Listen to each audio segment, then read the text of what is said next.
بسم اللہ الرحمن الرحیم اعوذ باللہ من الشیطان الرجیم بسم اللہ الرحمن الرحیم وَإِذَا قُرِئَ الْقُرْآنُ فَاسْتَمِعُوا لَهُ وَأَنصِتُوا لَعَلَّكُمْ تُرْحَمُونَ صدق اللہ العظیم۔ پارہ نمبر 9 سورہ اعراف، آیت نمبر 204۔ اس آیت میں اللہ تعالیٰ نے قرآن پاک کے آداب میں سے ایک ادب کا تذکرہ کیا ہے۔ قرآن پاک نبی کریم صلی اللہ علیہ وسلم کا سب سے بڑا معجزہ ہے۔ آپ صلی اللہ علیہ وسلم کے بہت سے معجزات ہیں۔ صحابہ کرام کی جماعت اتنے عالی شان لوگ کہ اس دنیا کی تاریخ میں اور کسی امت میں ایسے لوگ نہیں ہیں جیسے صحابہ کرام ہیں۔ یہ بھی نبی کریم صلی اللہ علیہ وسلم کا معجزہ ہے، لیکن قرآن پاک آپ کا ہمیشہ رہنے والا معجزہ ہے۔ اس قرآن پاک کو اللہ تعالیٰ نے کتاب ہدایت فرمایا ہے، باعث رحمت، باعث برکت فرمایا ہے، لیکن اس سے فائدہ اٹھانے کے لیے شرط ہے اس کا ادب کیا جائے، اس کے آداب کی رعایت کی جائے۔ اس کے آداب میں سے ایک ادب یہ ہے کہ جب قرآن پڑھا جا رہا ہو تو اس کو خود خاموش رہا جائے، اپنی زبان کو خاموش رکھا جائے، کیونکہ خود بھی جب انسان ساتھ پڑھ رہا ہو پھر سننے والی بات کی طرف پوری توجہ نہیں ہو سکتی۔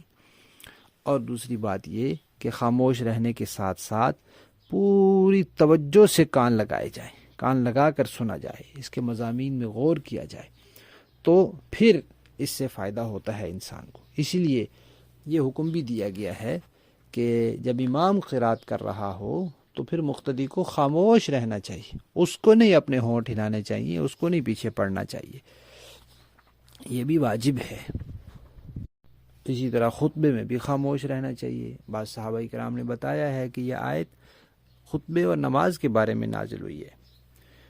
خطبے اور نماز کے علاوہ جب قرآن پاک پڑھا جا رہا ہوتا ہے، ایک تو یہ ہے کہ کچھ لوگ تلاوت کر رہے ہیں، ہر ایک تلاوت کر رہا ہے، تو وہاں تو ہر ایک چونکہ خود تلاوت کر رہا ہے اس لیے دوسرے کی تلاوت سننا اس کے لیے کوئی ضروری نہیں ہے، ہر ایک اپنا پڑھتا رہے۔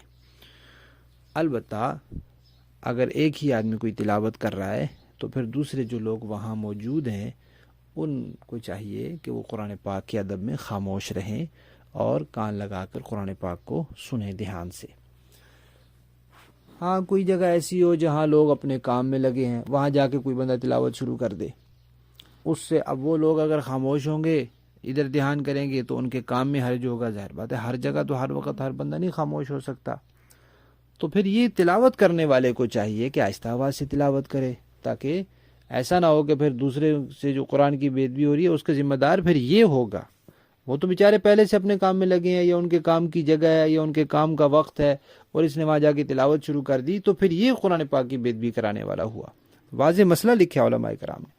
اس لیے جہاں قرآن پاک پڑھا جا رہا ہو کوشش کریں خاموش رہیں، اس کو سنیں، مستحب ہے یہ۔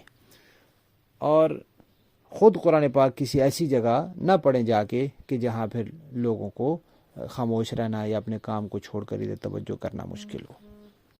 البتہ مائیں گھروں میں پڑھتی ہیں قرآن پاک تاکہ بچے سنتے رہیں، تو کوئی بات نہیں، بچے کھیلتے رہیں لیکن ساتھ ساتھ ان کے کان میں آواز پڑتی رہے۔ قرآن پاک آخر بچوں کے کان میں پڑھنا بھی ضروری ہے، وہ چھوٹے ہیں، غیر مکلف ہیں، تو اس کے لیے مائیں پڑھ سکتی ہیں، کوئی بات نہیں، کوئی حرج نہیں اس میں۔